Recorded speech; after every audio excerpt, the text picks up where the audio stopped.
I guess some of you think, looking at this title now, it's a bit of marketing now, running a million cores as HPC in the cloud. Well, if you think it was marketing, thanks for coming anyway, because it's not marketing. We actually had one customer that was running a single cluster on AWS. They use Docker images, they put them on Amazon ECR, and they run them as AWS batch. So it was one single cluster. And what I like a lot is they used spot instances. This means that you save like 70 to 80% for running the whole computation. And the computation that normally took them like 3 weeks, it went down to 8 hours. That's a lot now. So using HPC in the cloud is not marketing at all. It's innovating, it's accelerating your time to innovation. Now, the question is, what would you do, obviously, with 1 million cores in the cloud? And I have a customer here on stage later. They're not using 1 million cores, but they will tell you about their application of HPC in the cloud. It's Sebastian Wasilewski. He'll be on stage later with me and tell you about the real application of HPC on AWS. What I want to do is I want to give you a brief overview, a brief introduction. And this is actually a level 300 talk, which means it's meant for people that have some familiarity with the topic and that may or may not have direct experience implementing a similar solution before. So my name is Frank Munz. I'm a technical evangelist for AWS. I typically cover the German-speaking countries, which is Germany, Austria, Switzerland, as you might know. And I'll give you a tech overview, and then we switch to Sebastian, who's talking about the real-life application.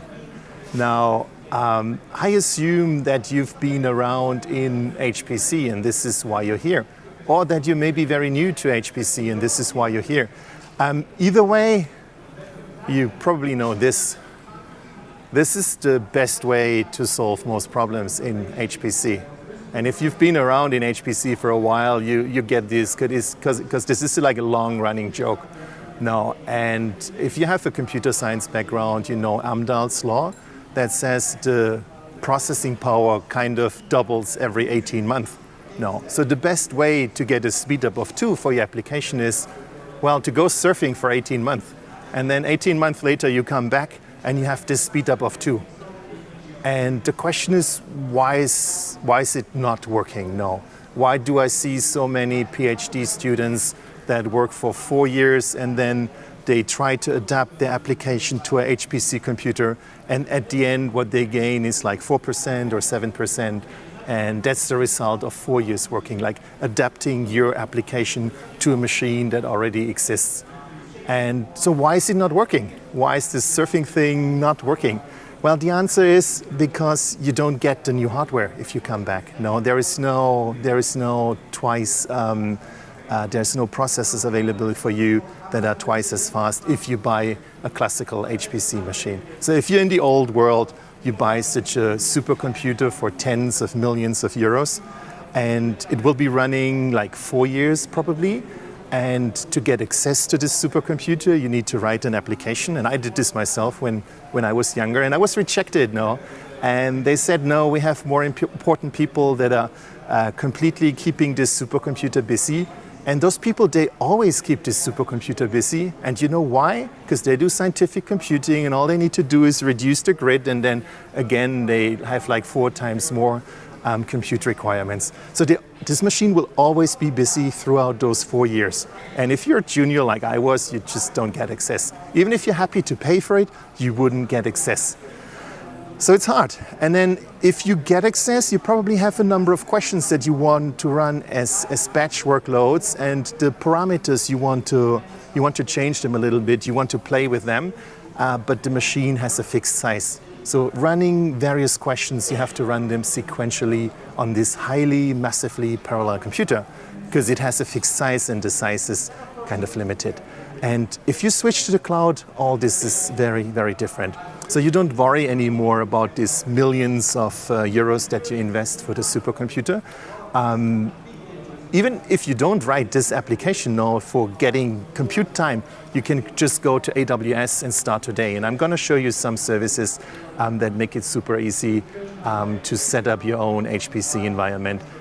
So it's kind of democratization now of HPC. Because if you spend this $100 that might be the cost for such a huge, complex simulation, you're happy, you can do it anytime. And if you need to run this several times with different parameters, there is no fixed capacity. There is no one single HPC computer in the cloud. It's actually, you can run as many parallel batch jobs as you want to do. So the technology is the thing that is kind of not making this surfing joke work, no, because you don't get the new technology after 18 months if you buy the computer, the HPC computer for 4 years. If you go to the cloud, we actually work really, really hard to give you the newest technology, the newest kind of Intel processors, and the newest software, and so on. And this is why, surprisingly now, this joke would actually be true. It could work. So what we want is that you focus on innovation instead of doing the heavy lifting and adapting your applications to the HPC computer that you have on premises. We want to give you choice. And this is kind of a rough overview also of this presentation. If we look at compute, this is actually the center of running your HPC workloads. It will be those EC2 instances. And in this presentation, I want to point out like 3 very important ones, special ones that you should know. And there is different options for storage. You know that we have file system, EFS, we have block storage, EBS. We have the object storage, a blob storage, where you can store any amount of data on S3.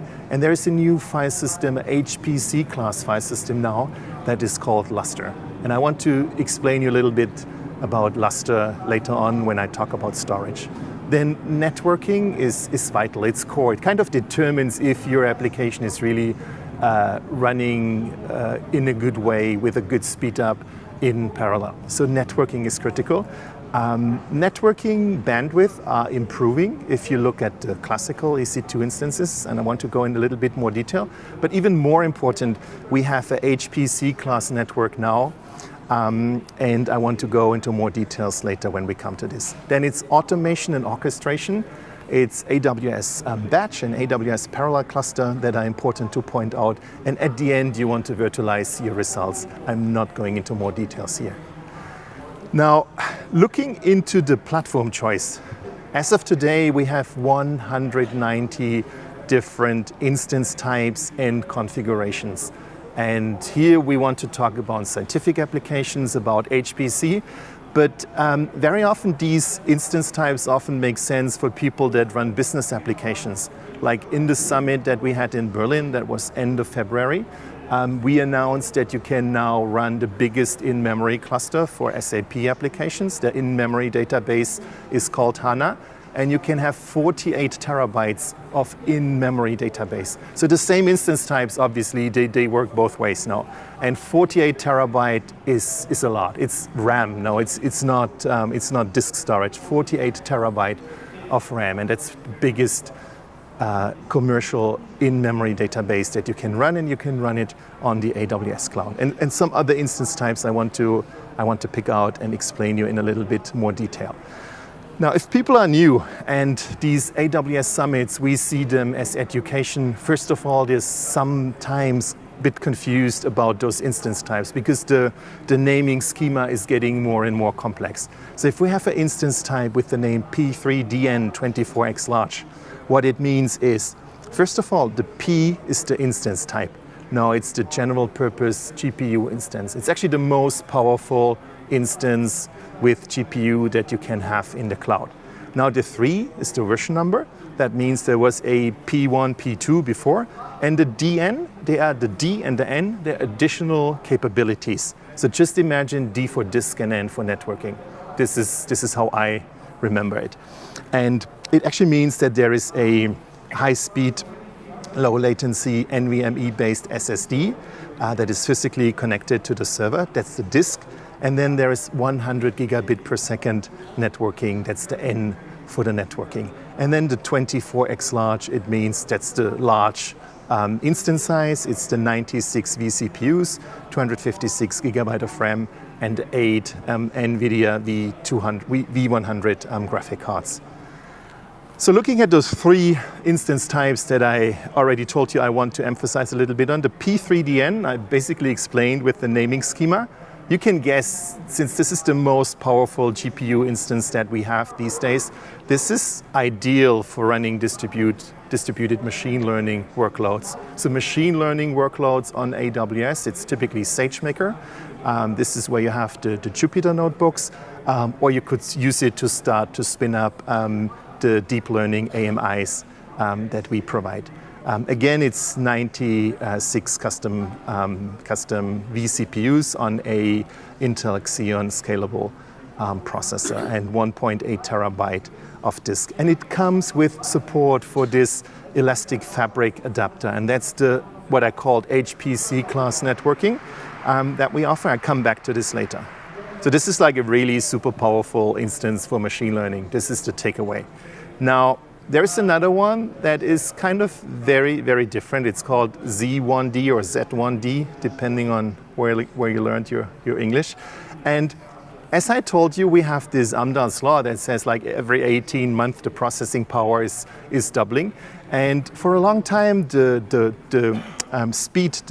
clock speed of the CPUs, they were increasing a lot and doubling, but this is kind of terminated now. So what we see these days in processor, in CPU architectures, is that we have more and more cores. And that's the general trend that we see. Now this instance, and this is why I kind of emphasize on this, is very different. It doesn't give you more cores. It actually gives you relatively few cores. If you look at, there is an 8:1 gigabyte to vCPU ratio, which is very, very little. But the cores that you get, they support a sustained throughput of 4 gigahertz, a sustained clock rate of 4 gigahertz. Now you might sit there and wonder, why is this the opposite of what we see as a general trend? No, why do we actually give you this instance with relatively little cores and a high sustained clock rate? Now the answer is there is legacy applications like databases that you know from on-premises, where you pay per core, where people prefer not to have that many cores, but for the cores that they have a consistent high throughput. And this is why we have this Z1 or Z1D instance. People like it a lot to run Oracle databases on this instance type. Right, then we have a C5N. Remember the N, that's the capability for networking. 100 gigabit per second networking. So that's the perfect instance to unblock any network-bound workloads where you need more than 25 gigabit per second or more than 50 gigabit per second. This is what you get on this C5N. And you should make sure to update to the latest ENA drivers. And again, it supports this EFA, the elastic fabric adapter. And very interesting instance type. It's not an instance type, it's actually a capability again. It's the AMD EPYC processor that we give you now as a second choice to a classic Intel processor that we used until now. So for the instance types like the M5 and the R5 and the T3, there is now a M5A and the R5A and the T3A. And the A, again, is this capability. That means you can have it with an AMD processor. Now, the AMD processor, it's application and instance size compatible. That means there is no migration necessary. So the same workload will basically run on this instance type with the A capability, but there will be about a 10% cost saving. Now, 10% cost saving, again, sounds a lot like sales and marketing. We typically encourage you to do your own benchmarks, to do your own measurements. But the important thing is that here you get this application compatibility and you can just continue to run your classical workloads. And I'm pointing this out because there is another one that looks similar, and this is where we use the uppercase A for the A1 instance type, but it's not similar at all. It's actually using an ARM processor. That's the processor that you all know from your mobile phones. So between the line on this slide, it says that the processors that we know from Raspberry Pis and mobile phones kind of made its way into server class computers. Now, the important thing, this ARM processor, it's actually very energy efficient and it's still powerful. And at the end, you will have a 45% cost saving. So the important thing here to remember is that this is not application compatible. So you probably will never, well, not today, I don't want to say never, but you will not run your SAP or Oracle workloads on this processor because it's just not binary compatible. The question is, why do I highly advertise it then? And the answer is, if you go to other presentations, you see that the age of microservices is now. No, people blow up their monoliths and they have dozens or hundreds of microservices. And if you're in control of your own software, if you build it and deploy it, then of course you can use these processors and scale out in a really nice way and get this 45% of cost saving. So there's different kind of workloads that we expect to run on these instance types. So you've seen that basically we want to give you choice. No, we have Intel processors. I talked about the GPUs that come from NVIDIA. We talked about AMD. The ARM processor is a custom processor that we designed and we built. And then there is one more. It's also custom designed and custom built processor. It's called AWS Inferentia, and it's a custom processor built to run machine learning workloads in parallel. This is what we do these days on the GPUs, but the Inferentia processor that we are currently, that we announced it, will run the same workload with about 10% of the cost. So it's a custom-built processor to run machine learning workloads. So the idea is we want to give you choice. That's why we have all these different options, and we don't want to lock you in. You can choose and pick the best processor for you. Again, remember how I started this presentation when I told you there was this time when PhD students spent 4 years working to adapt their workload to a certain machine architecture. I think this is completely gone. Now you pick the right processors. Even if you explore them, if you need to try and see if they're working, you can do this in parallel, and then you select the best one and you keep the best one. Now, I was talking a lot about the EFA, the Elastic Fabric Adapter, which I think is a major breakthrough in doing HPC in the cloud.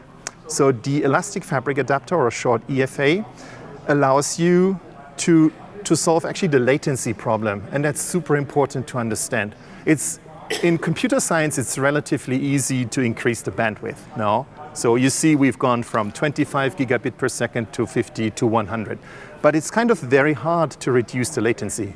Imagine doing this yourself. If you need to increase the bandwidth, you can always have another network card, another cable, and you have twice the bandwidth. But to reduce the latency, sooner or later you hit problems that come from the operating system, that come from the TCP/IP stack.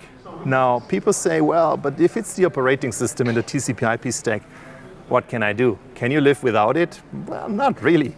But you can kind of make your way around it. And this is exactly what the EFA is doing. So it's bypassing the TCP/IP stack and the operating system.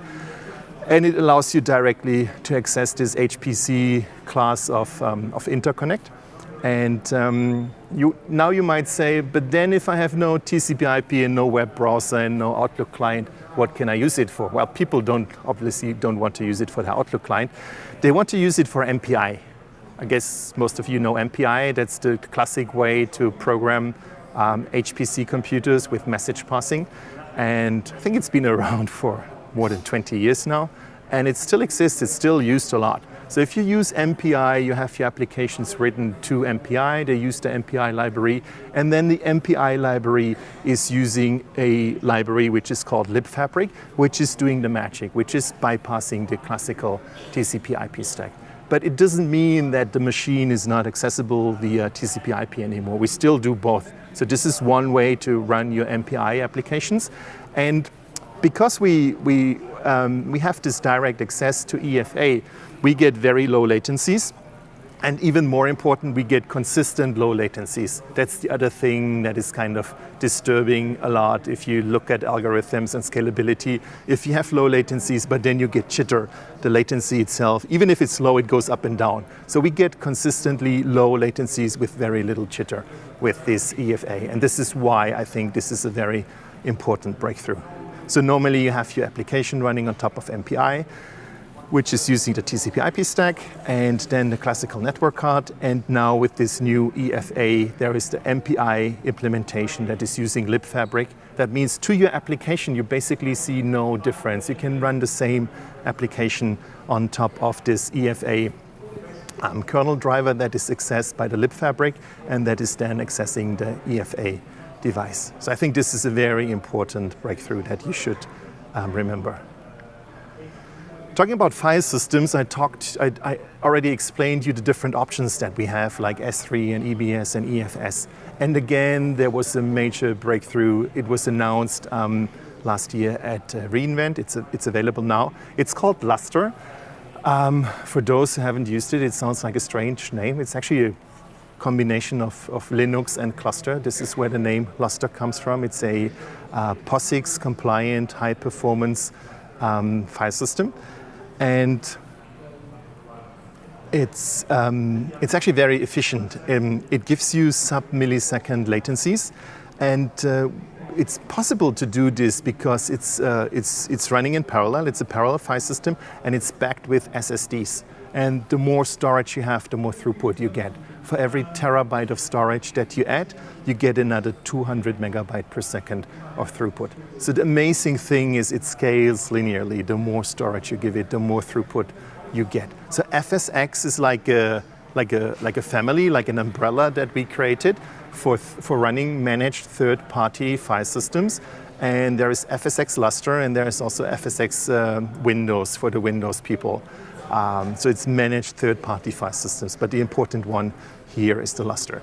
And another nice feature that I just quickly want to mention is that we can initialize such a Luster file system. Basically, you create it, and then you mount it with -T Luster, and then you can have it initialized with a S3 bucket. That means all the objects in the S3 bucket are already visible in your file system.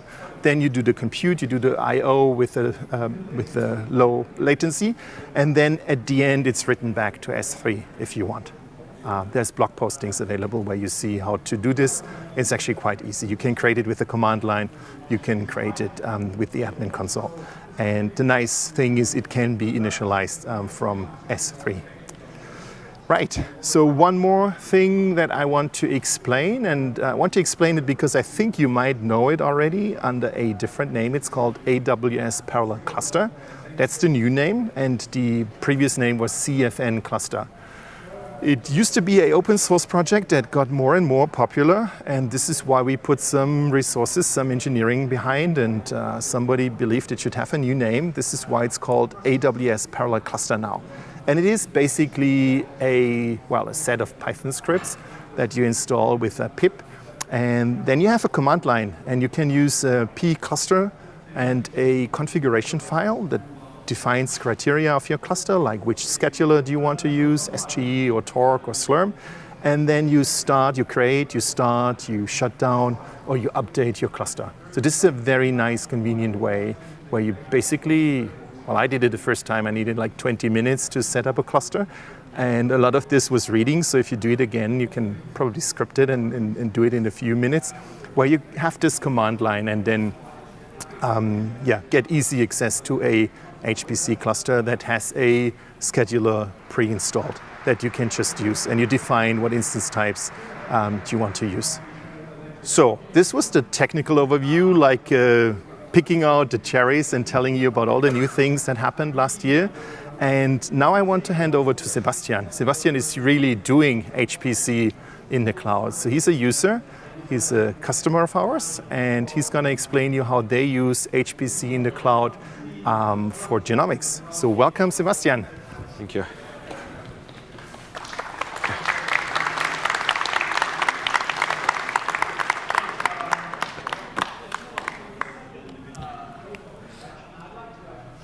Okay.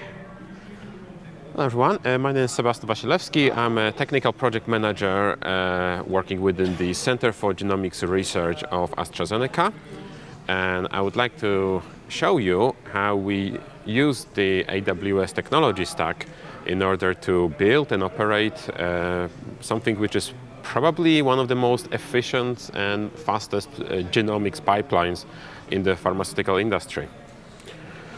So the Center for Genomics Research is in the core of AstraZeneca Genomics Initiative. It was established in 2016 with the goal to generate genomics data and analyze it by the means of advanced analytics, jointly with a vast amount of clinical data, in order to build new biological knowledge that will then inform our research strategies, business decision making, including things like identifying new drug targets, so those are the targets for new future medicines, or providing mechanisms for validating the existing pharmaceutical targets using genomics information.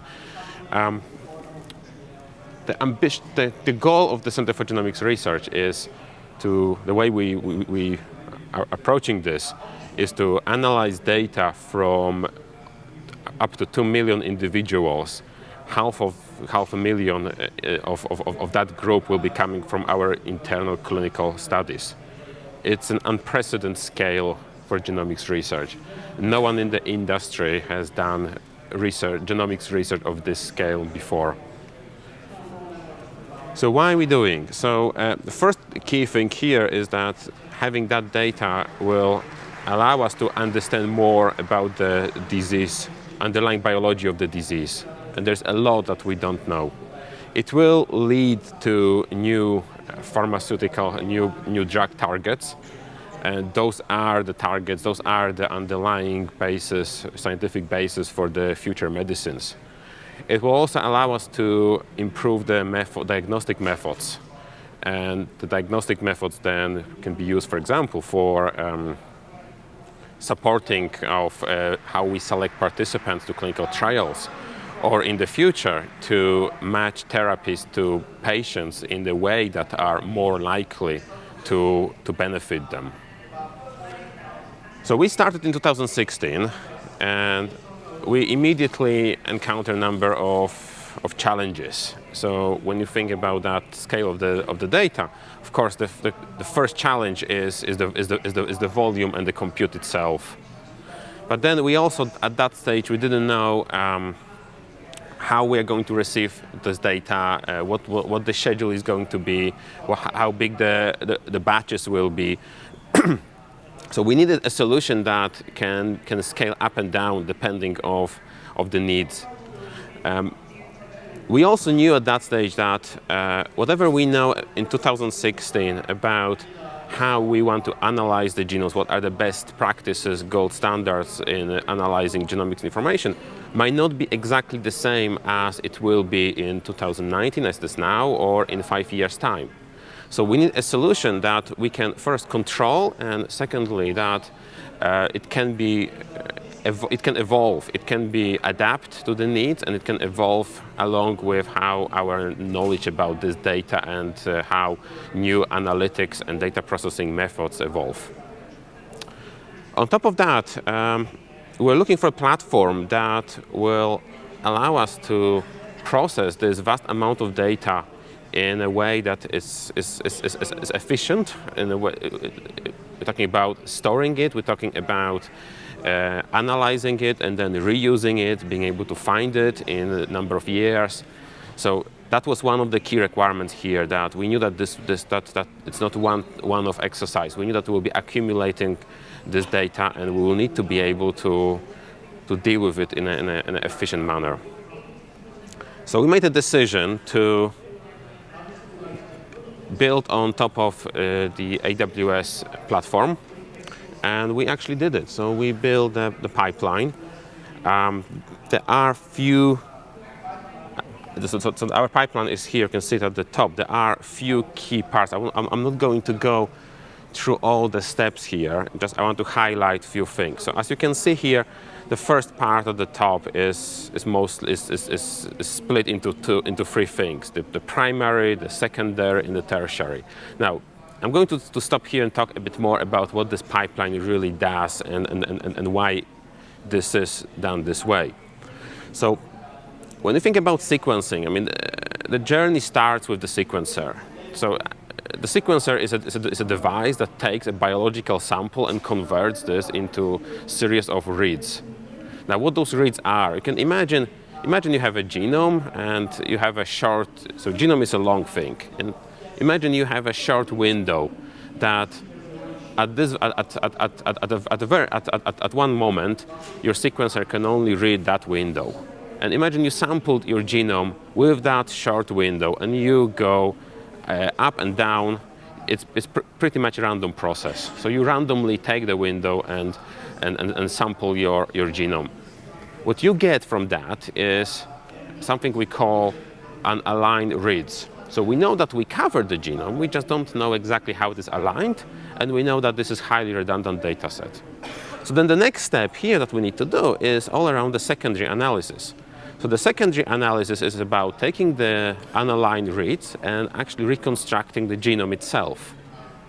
So we do that computationally. It's a computationally heavy process. It takes a lot of disk space first, a lot of RAM and compute, and I will show you some statistics in a moment. And then after we reconstruct the genome, then the next step is something we call variant calling. Now, variant calling is nothing else like taking your genome and looking, okay, what are the mutations that are specific to this genome? So as you know, if you compare genomes of people who are in this room, we will all have some mutations that are specific to us and that actually define us as a person. So we look for those specific mutations for every single genome we process here. And this is something that is a key thing here, because this mutation information is something that people who do genomics this is our bread and butter. This is the key information that genomics research processes. So saying that, once we identify those mutations, what we do with them, we put them in a database. So we use Aurora MySQL database for that, and we deposit those mutations there. And then we connect the analytics engine. So this is the tertiary analysis. So tertiary analysis is all about stats. So we connect the analytics engine to the Aurora database and we mine the data. And there's a whole range of approaches you can use to mine that data. I don't want to go into that. I want to take a step back and look into how the pipeline has been architected. So as you see from the icons here, we rely heavily on serverless solutions. So the pipeline is defined using step functions, and then we use something called Lambda functions, or sorry, Lambda, AWS Lambda, in order to execute the steps. Now, some of the steps are longer or require more resource than what Lambda can provide. So for those, we use AWS Batch. So we basically throw this heavy compute in the AWS Batch. And Batch creates EC2 instances of the appropriate type as needed. And one of those types is actually an FPGA accelerated unit. So we also use FPGA, which is a specialized microprocessor that in this case is designed to do some, to speed up some steps of the secondary analysis process.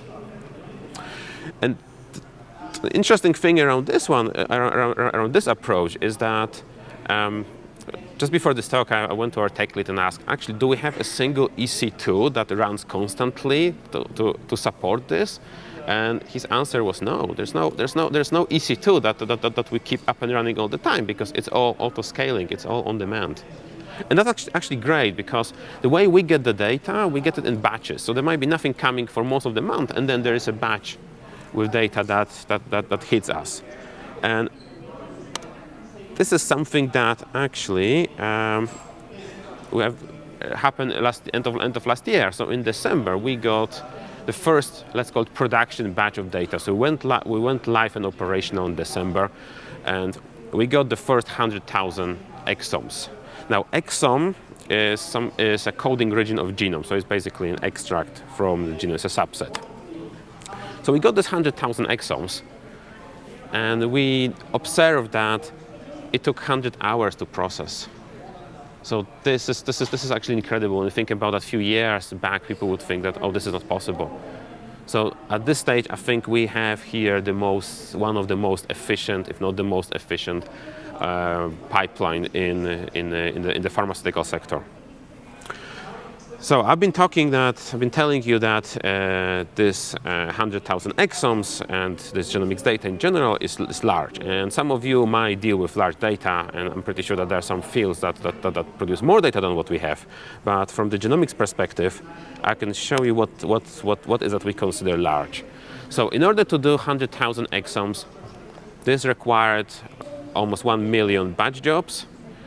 If you take a snapshot of what we've been doing of the state of our virtual cluster, at any time during that, we were running at slightly over 7,000 virtual CPUs at the time, and the concurrent memory, so memory between those cores, was around 23 terabytes.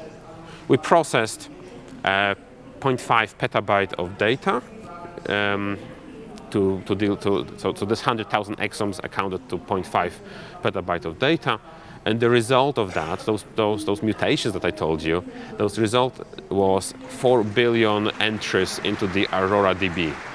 Now, I told you at the very beginning of this talk that we are aiming 2 million genomes. So now our aim is 20 times what you see on the screen. So it's actually massive. So where does it put us? What the next steps are? So now having the data, having the pipeline operational, we start looking into interpretation of the data and digging more into making the information there available to a wider group of AstraZeneca scientists. We also have a new target. So our target for this year is to do 4 times what we did last year. So to actually run 400 sequences. But all of this needs people, the right skills, the right talent. So we're also growing the team. So if you are a HPC cloud expert and you are interested in genomics research, please do talk to me after the call, after the meeting here, or find me on LinkedIn, or just go to the job site of the AstraZeneca website. Thank you.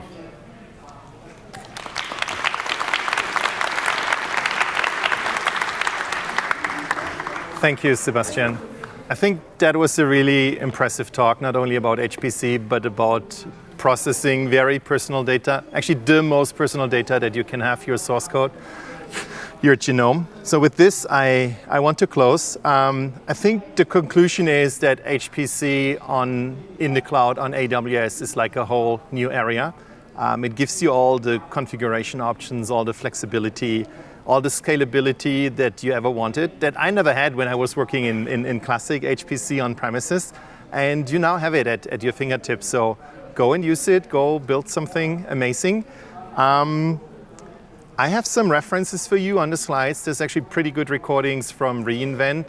The slides are on Speaker Deck. They will be distributed here from AWS. The most important favor I ask you is to rate this session. You've seen the QR code, and we will display it again. And it's super important for us. We're a very number-driven company. If you like the topic, if you like the presentation, go and please rate it. This is how we can make sure to have a similar topic maybe next year. So get the app via the QR code. That's the thing that we look at. There will be a survey later asking you about general things, but the core rating is done via the app. So please use the app. With this, I want to say thank you. Thank you again to Sebastian for being such a great presenter. You have my details here. If you have more questions, there's colleagues of mine from the service team. We have solution architects. Please come and chat to us. We'll be around. I'm not walking away. I'm here the whole day. Thanks again. You've been a great audience. Thank you.